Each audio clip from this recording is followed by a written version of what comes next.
মুর্শিদাবাদের জলঙ্গি বিধানসভায় যেন অন্যরকম চমকের পর চমক দিচ্ছেন প্রার্থী ইয়ানুস আলী সরকার। একদিক থেকে পর 284টি বুথ তিনি ঘুরলেন এবং 284টি বুথ ঘোরার পর যে বুথগুলো ছুটেছিল সেই সব জায়গায় তিনি আবার পুনরায় ঢুকছেন। ঠিক ঝাউদিয়া গ্রাম, এই ঝাউদিয়া গ্রামটি তার ছুটেছিল, তাই আজকে সেই ঝাউদিয়ায় পা দিতেই যেন জনজোয়ার। এই যে জনজোয়ার আপনার পিছে দেখতে পাচ্ছেন, মানুষের ঢল, যুব সমাজ থেকে শুরু করে 18 থেকে 80 সবাই যেন পা মিলিয়েছেন তার সঙ্গে, মহিলারাও বাদ নেই। কি বলছেন প্রার্থী একবার শুনে নেব। হ্যাঁ, রোজকার মতো আজকেও আমরা কর্মসূচি নিয়েছি এবং আজকেও আমাদের একই জোশ। এলাকার সমস্ত মানুষ, সংগঠনের মানুষ যারা আমাদের লাল ঝান্ডাকে ভালোবাসে তারা, এবং ঝাউদিয়া গ্রামের যারা আমাদেরকে সমর্থন করবো বলে ঠিক করেছে তারা সকলেই আমাদের সঙ্গে পা মিলিয়েছেন, সিপিআইএমের সঙ্গে যুক্ত হয়েছেন। এখানকার আইএসএফ, এসডিপিআই এরা হচ্ছে যে যুক্ত হয়ে লড়াইটা আরও জোরদার করেছে এবং আমাদের সমর্থন আরও বাড়বে বলে মনে করছি।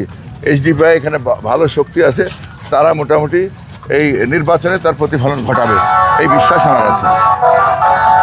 আপনারা এতক্ষণ প্রার্থীর কথা শুনলেন, আমি ক্যামেরাম্যানকে বলবো যে জনজোয়ার পিছে আসে একটু সাইডে গিয়ে জনজোয়ারটা সবাইকে দেখাতে, যে কি পরিমাণ মানুষ আজ তার পায়ে পা মিলিয়েছে। একদিকে যেমন নির্বাচন ঘনিয়ে এসেছে, মাত্র 6 দিন পর আগামী বৃহস্পতিবারই নির্বাচন, কিন্তু এই নির্বাচনের আগে সিপিএমের প্রার্থী ইয়ানুস সরকারের পায়ে পা মেলালেন যুব সমাজ থেকে 18 থেকে 80 সবাই। এই যে জনজোয়ার, সেটা চোখে পড়ার মতো।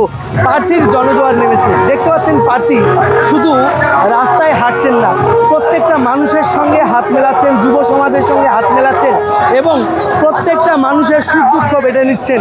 এইরকম প্রার্থীর এই ব্যবহারটাই যেন মানুষ পছন্দ করেছে। কি ব্যবহার?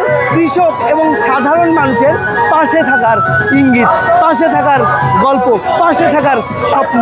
তো আজকে দেখতে পাচ্ছেন যে কিভাবে মানুষের ঢল নেমেছে, মানুষ যেন তার পিছে ছুটে চলেছে, কাউকে ডাকার প্রয়োজন হচ্ছে না। এখন সিপিআইএম কথা বলছে, যেন জলঙ্গিতে একটাই কথা, সিপিআইএম যুব সমাজ তারা ইয়ানুস সরকারের হাত ধরে তার পায়ে পা মিলিয়ে পুনরায় জলঙ্গিতে ফেরাতে চাইছে সিপিআইএমকে। ক্যামেরাম্যান সম্রাটের সঙ্গে আমি দেলোয়ার হোসেন, জলঙ্গি নিউজ।